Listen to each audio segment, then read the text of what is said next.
All right, I'm an amateur historian. My specialty is during the time of Christ and ancient history before that. Let's get this thing settled once and for all of whether the Jews deserve that land. No. In Abraham, when the land was promised, it was promised to the nation of Israel. That was all 12 tribes, of which one was Israel. So let's put that aside for now. Okay, we got that established. If you look in Jeremiah chapter 3, verse 8, God divorces Israel, and it was never reconciled. If you read Jeremiah 3, especially verse 8, God divorces Israel because of their unfaithfulness and infidelity.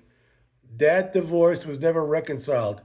God tried to reconcile with the Jews, the tribe of Judah, and they refused. And that divorce remains today, which means the divorce took away the covenant and any right to any land. So this garbage about they belong to the land, God gave it to them. It drives me nuts when I watch these people on YouTube, the news, whatever, and they're talking about Abraham. That's not the point. That's before the fact. Yeah, you can get married in May. You can be divorced in October. That's what's happened here. So you have Genesis talking about the inheritance.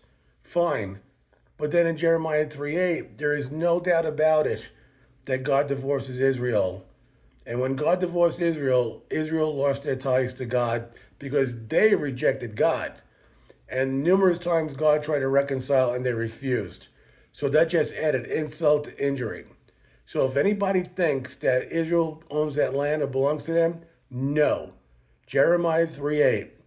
It's a fait accompli. There's no discussion about it. It's done. They don't own anything. They don't have the rights to anything anymore. They turned their back on God, and that's what they did. As a matter of fact, the Sabbath they keep is wrong. They corrupted it in the 4th century AD by a rabbi by the name of Hillel.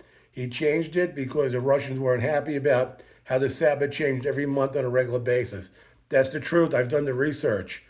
So this thing about Sabbath, Friday night to Saturday night, that's not in the Bible.